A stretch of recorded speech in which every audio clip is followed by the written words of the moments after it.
नमस्कार दोस्तों। जेबी study point के यूट्यूब चैनल में आपका बहुत बहुत हार्दिक स्वागत और अभिनंदन करता हूं। तो TGT, PGT, PET, super TET और पीसीएस परीक्षाओं के लिए राजनीति और नागरिक शास्त्र का प्रैक्टिस सेट 10 लेकर हाजिर हूं। फ्रेंड्स, टॉप 5 सभा की श्रृंखला चल रही है। ठीक है, निःशुल्क क्लास करने के लिए जेबी स्टडी पॉइंट का पीला ऐप डाउनलोड कर सकते हैं। तो ये शुरू करते हैं। तो फ्रेंड्स, अगर आप हमारे चैनल पर नए हैं और आपने अभी तक हमारा चैनल सब्सक्राइब नहीं किया तो प्लीज़ सब्सक्राइब कर लीजिए। उसके पास में जो बेल आइकन उसको प्रेस कर लीजिए, जिससे कि आने वाली वीडियो का नोटिफिकेशन पहले मिल सके। वीडियो को लाइक और शेयर जरूर कीजिएगा।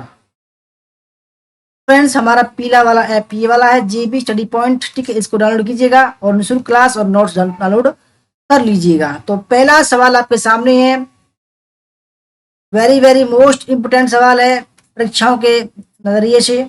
तो पहला सवाल है, दबाव समूह कौन सा तरीका नहीं अपनाते हैं? दबाव समूह को प्रभावक गुट, हित समूह, गैर सरकारी संगठन, लॉबीज और अनौपचारिक संगठन भी कहा जाता है इनको। ठीक है दोस्तों, इनका जो संबंध होता है वो किसी विशेष मसलों से होता है और यह गैर राजनीतिक होते हैं। ठीक है, तो फ्रेंड्स, ऑप्शन नंबर फर्स्ट है संगोष्ठी, प्रचार, लॉबिंग और चुनाव लड़ना। तो दबाव समूह कौन सा तरीका नहीं अपनाते हैं? ये विशेष मुद्दों पर जो है सरकार से अपना पक्ष रखते हैं कि भाई इसको ऐसे करो, इसको ऐसे करो। ठीक है, ये सही नहीं, तरीका सही नहीं है, यानी कि ये सलाहकार के तौर पर काम करते हैं। तो फ्रेंड्स, ये जो दबाव समूह होते हैं ये चुनाव नहीं लड़ते हैं क्योंकि ये गैर राजनीतिक होते हैं। ठीक है, और सरकार को सलाह मशवरा देते रहते हैं। क्वेश्चन नंबर 2 है, निम्न में से किस अधिनियम के अंतर्गत द्वैध शासन व्यवस्था लागू की गई?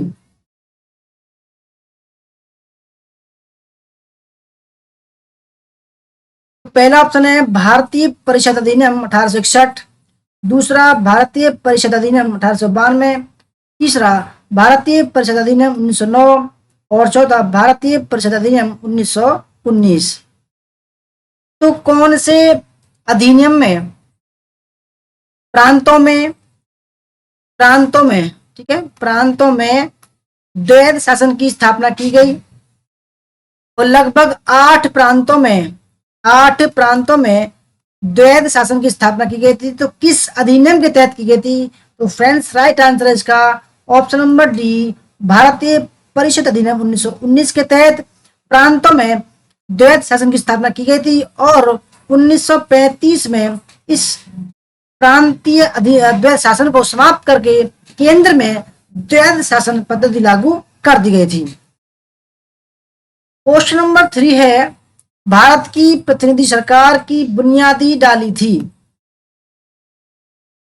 तो भारत की प्रतिनिधि सरकार की बुनियाद डाली थी तो कौन से अधिनियम ने? पहला, सन 1909 के सुधार अधिनियम ने, दूसरा 1861 के भारतीय परिषद अधिनियम ने, तीसरा सन 1892 के भारतीय परिषद अधिनियम ने और चौथा है सन 1935 के भारत सरकार अधिनियम ने। तो भारत की प्रतिनिधि सरकार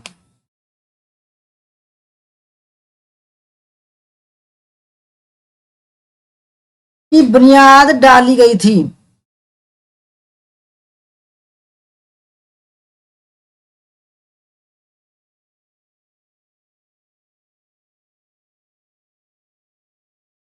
तो फ्रेंड्स, जब 1857 में, ठीक है, क्रांति हुई तो 1858 के तहत, 1858 के अधिनियम के तहत ईस्ट इंडिया कंपनी को समाप्त करके और जो भारत सचिव था, जो वायसराय था, उसको ब्रिटिश जो प्रधानमंत्री था उसके तहत जो है उसको जो है प्रतिनिधि नियुक्त किया गया और वह क्राउन का अधिपति बन गया। और उन्होंने क्या किया कि भाई अब हमारा ये उपनिवेश है भारत, तो भारत पर जो राज्य सरकार होगी वो ब्रिटिश सरकार होगी, ना कि ईस्ट इंडिया कंपनी की सरकार होगी। तो फ्रेंड्स, भारत की प्रतिनिधि सरकार की जो बुनियाद डाली गई थी वो 1861 के भारतीय परिषद अधिनियम के उसमें डाली गई थी, यानी कि यहाँ से जो सरकार जो चलती है भारत में लोकतंत्र की, वो शुरुआत यहाँ से की गई थी। क्वेश्चन नंबर 4, भारतीय संविधान संघात्मक शासन व्यवस्था स्थापित करता है। निम्न में से कौन सा संघात्मक शासन व्यवस्था का लक्षण भारतीय संविधान में उपलब्ध नहीं है? तो पहला ऑप्शन है लिखित संविधान, केंद्र और राज्यों के बीच शक्ति का बंटवारा, तीसरा स्वतंत्र न्यायपालिका, और चौथी है दोहरी नागरिकता। तो कौन सा जो विधान है या कौन सा जो लक्षण है हमारे भारतीय संविधान में उपलब्ध नहीं है?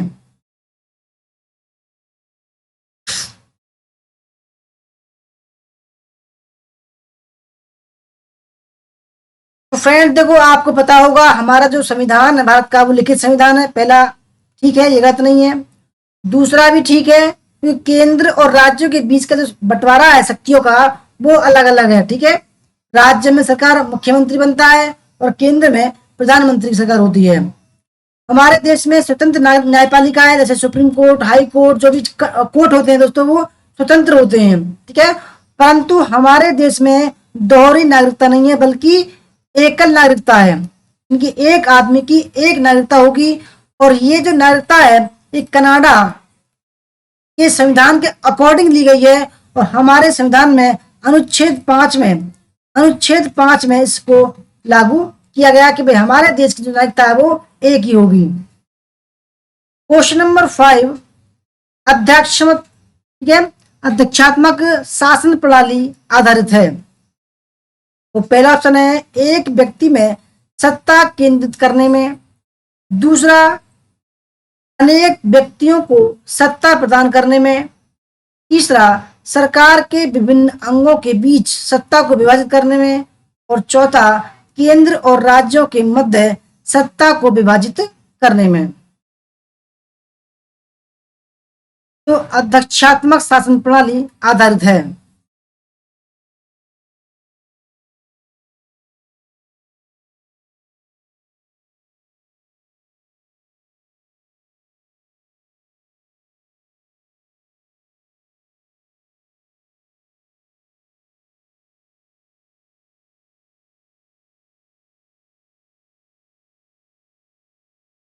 तो फ्रेंड्स देखो, अध्यक्षात्मक शासन प्रणाली का मतलब है कि देश की जो शासन व्यवस्था है, देश की जो ताकत है वो किसी एक पार्टिकुलर व्यक्ति के हाथ में रहकर जो है इसका बंटवारा कर दिया जाए, ताकि जो कोई भी निरंकुशवादी ना रहे, यानी कि लोकतंत्र में जो है शक्तियों का बंटवारा किया गया है। तो friends, option number C right answer है, सरकार के विभिन्न अंगों के बीच सत्ता को विभाजित किया जाना। जैसे कि गृह मंत्रालय अलग कर दिया, प्रधानमंत्री का अलग कर दिया, ठीक है, रेलवे विभाग अलग कर दिया। तो ये जो दोस्तों सबको अलग अलग करके सबको अधिकार दिए गए, सत्ता का विभाजन किया गया है।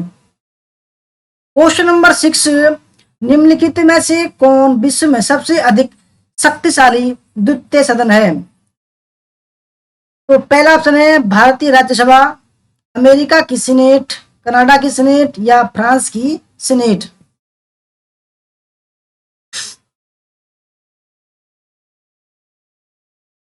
तो कौन विश्व में सबसे अधिक शक्तिशाली दूसरा सदन है?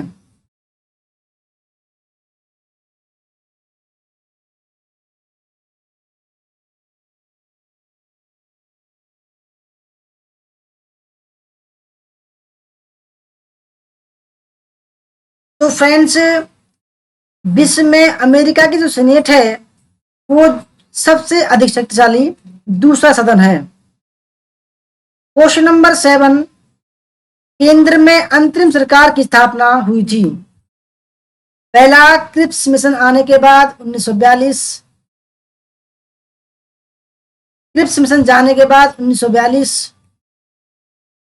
माउंटबेटन की योजना को पेश करने के बाद 1947, और कैबिनेट मिशन आने के बाद 1946। तो केंद्र में अंतरिम सरकार की स्थापना जो हुई थी वो कब हुई थी?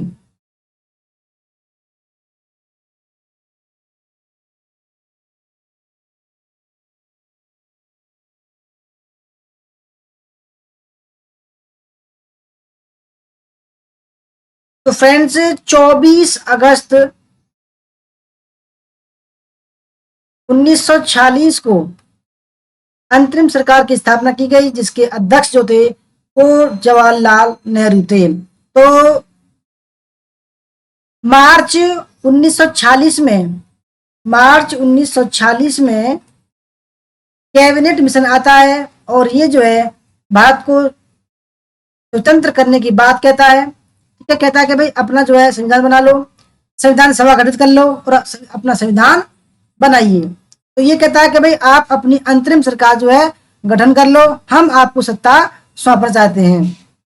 तो फ्रेंड्स केंद्र में अंतरिम सरकार की जो स्थापना हुई थी वो कैबिनेट मिशन आने के बाद हुई थी। क्वेश्चन नंबर 8 है, भारत का अंतिम गवर्नर जनरल कौन था?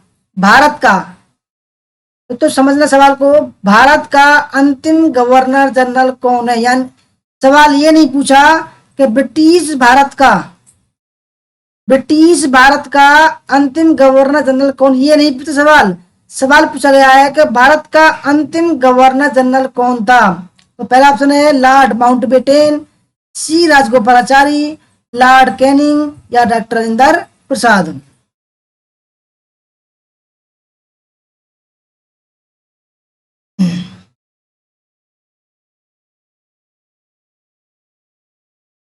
तो फ्रेंड्स अगर हम ब्रिटिश भारत के अंतिम गवर्नर जनरल की बात करें तो लॉर्ड माउंटबेटन हो जाएंगे।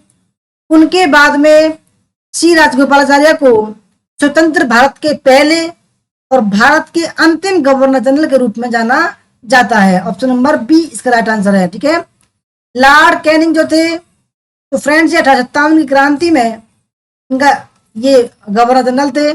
डॉक्टर राजेंद्र प्रसाद भारत के पहले राष्ट्रपति थे। क्वेश्चन नंबर 9, भारतीय राष्ट्रीय कांग्रेस के प्रथम अध्यक्ष कौन थे?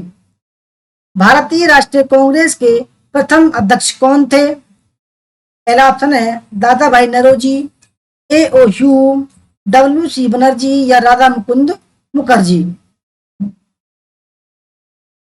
तो फ्रेंड्स 1885 दिसंबर 1885 में बम्बई नाम था पहले मुंबई का, तेजपाल गोकुलदास संस्कृत कॉलेज में 78 लोगों ने जो है एक सभा एकत्र की जिसमें पत्रकार ज्यादा थे। तो फ्रेंड्स उन्होंने वहां पर भारतीय राष्ट्रीय कांग्रेस की स्थापना की और ये जो स्थापना करने का जो उद्देश्य था यानी कि जो दिमाग था वो A.O. ह्यूम का था, जो एक ब्रिटिश अधिकारी रह चुके थे और वो रिटायर हो गए थे। और इसके जो अध्यक्ष थे प्रथम अध्यक्ष थे कौन थे? W.C. बनर्जी। तो फ्रेंड्स राइट आंसर है option number C. Question number 10, दादा भाई नौरोजी ने अपनी किस पुस्तक में ड्रेन ऑफ वेल्थ के सिद्धांत का वर्णन किया? यानी कि धन बहिर्गमन का सिद्धांत किस पुस्तक में दिया है? पहला ऑप्शन है poverty and unBritish rule in India, दूसरा explorative nature of British rule in India, तीसरा है British rule and its consequences, चौथा है nature of British colonial rule.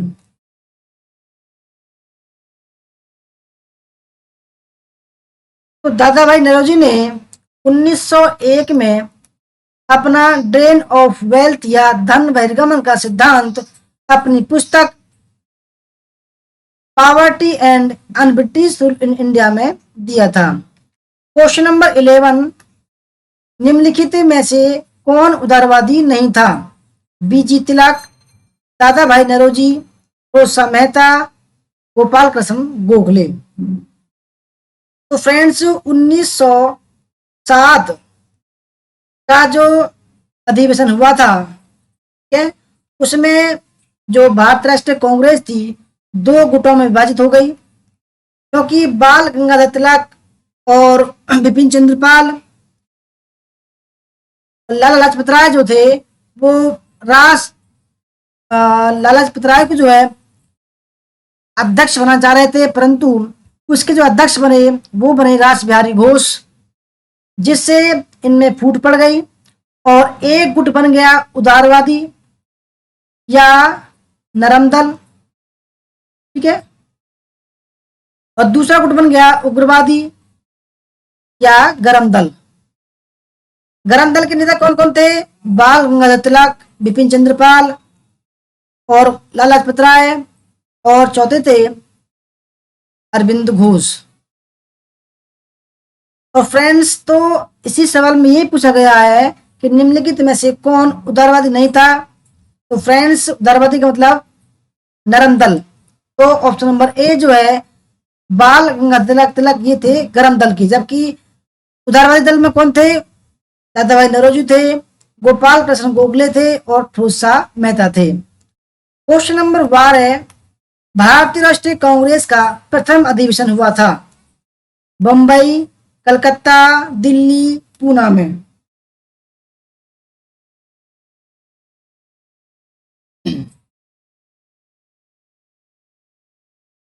तो फ्रेंड्स, 28 दिसंबर 1885 को सुबह 11 बजे गोकुलदास तेजपाल संस्कृत कॉलेज महाविद्यालय बंबई में कांग्रेस का प्रथम अधिवेशन हुआ था, जिसके अध्यक्ष WC बनर्जी बनाए गए थे। क्वेश्चन नंबर 13, भारतीय राष्ट्रीय कांग्रेस की प्रथम भारतीय महिला अध्यक्ष हैं। पहला है विजय लक्ष्मी पंडित, पद्मजा नायडू, सरोजिनी नायडू, राजकुमारी अमृत कौर।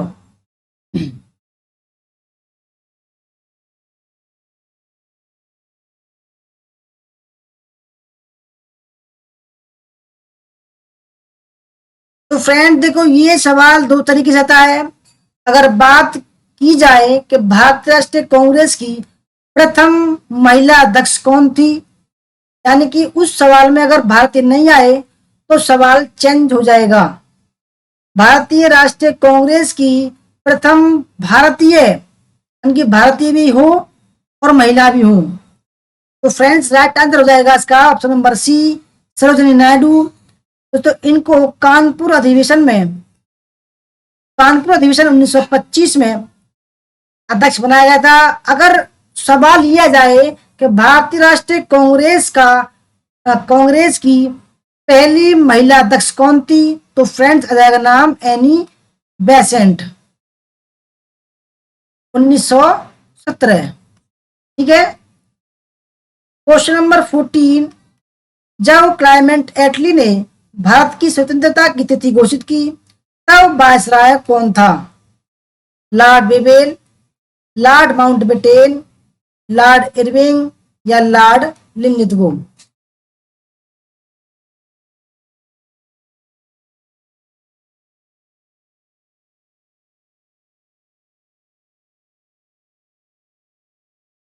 जब एटली ने भारत की स्वतंत्रता की तिथि घोषित की तब वायसराय कौन था? तो फ्रेंड्स 20 फरवरी 1947 को क्लाइमेट एटली ने कहा था कि भाई हम जून 1948 तक भारत को स्वतंत्र कर देंगे और हम यहां से सत्ता छोड़कर चले जाएंगे। ठीक है। तो फ्रेंड्स, इस समय जो गवर्नर जनरल था या वायसराय था वो लॉर्ड बेवेल था। ठीक है। और लॉर्ड बेवेल के बाद में मार्च 1947 में माउंटबेटन का आना हुआ। ये जो है अंतिम ब्रिटिश गवर्नर थे। ठीक है। तो क्वेश्चन नंबर 15 है, स्वराज मेरा जन्मसिद्ध अधिकार है और इसे मैं लेकर रहूंगा, यह कथन किसका है? महात्मा गांधी, मदन मोहन मालवीय, बाल गंगाधर तिलक या सुरेंद्रनाथ बनर्जी? स्वराज मेरा जन्मसिद्ध अधिकार है और मैं इसे लेकर रहूंगा, यह कथन किसका है? तो फ्रेंड्स, ये कथन है बाल गंगाधर तिलक का। महात्मा गांधी का है डू या डाई, करो या मरो। क्वेश्चन नंबर 16 है, मोहम्मद अली जिन्ना ने द्विराष्ट्र के सिद्धांत को निम्नलिखित वर्ष में प्रतिपादित किया? 1920, 1928, 1940, 1946। तो मोहम्मद अली जिन्ना ने कहा कि भाई अब आर या पार होगा, ठीक है, डायरेक्ट दो राष्ट्र यानी कि भारत और पाकिस्तान, भारत को दो राष्ट्र में बांट दो, इसका नाम होगा पाकिस्तान और एक का नाम होगा हिंदुस्तान। तो फ्रेंड्स राइट आंसर है ऑप्शन नंबर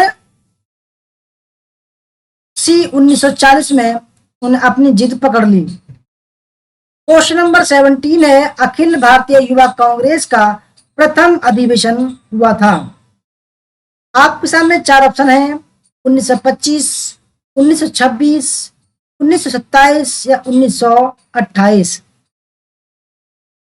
अखिल भारतीय युवा कांग्रेस का प्रथम अधिवेशन हुआ था।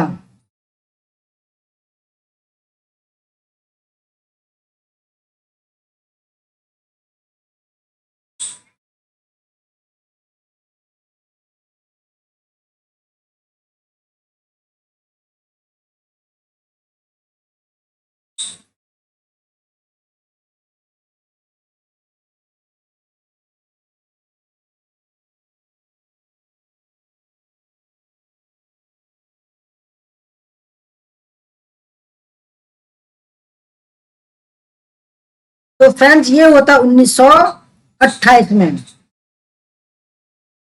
क्वेश्चन नंबर 18, किसे भारत का महावृद्ध व्यक्ति the grand man of India किसे कहा जाता है? तो पहला ऑप्शन है दादा भाई नौरोजी, अब्दुल गफ्फार खान, एम जी रनाडे, मोरारजी देसाई। तो किसे भारत का महावृद्ध व्यक्ति the grand old man of India किसे कहा जाता है?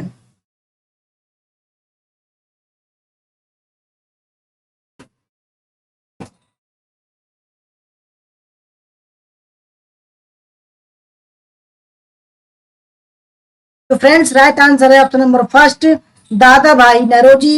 यह 1886, ठीक है, और 1893 और 1906 में भारतीय राष्ट्रीय कांग्रेस के अध्यक्ष पद पर रहे थे। और लाल कुर्ती का जो आंदोलन चलाया था वो अब्दुल गफ्फार खान ने।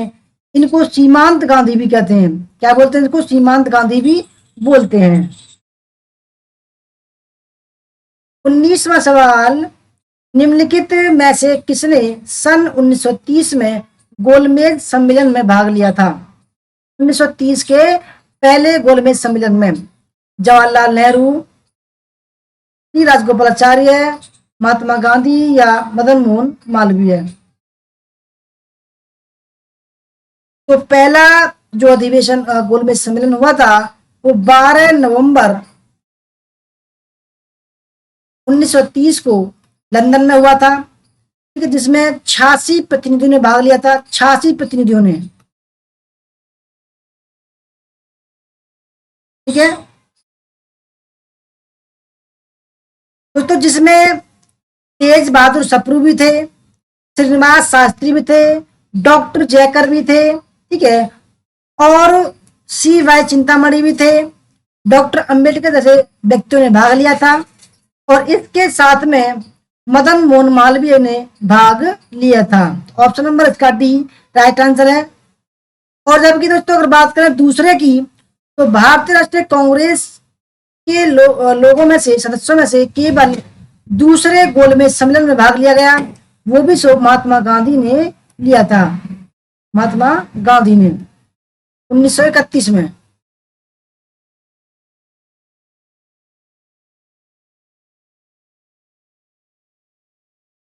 तो दोस्तों 20वां सवाल है, भारत छोड़ो आंदोलन का प्रारंभ हुआ था अगस्त 1942 में, सितंबर 1942 में, अक्टूबर 1942 में या दिसंबर 1942 में?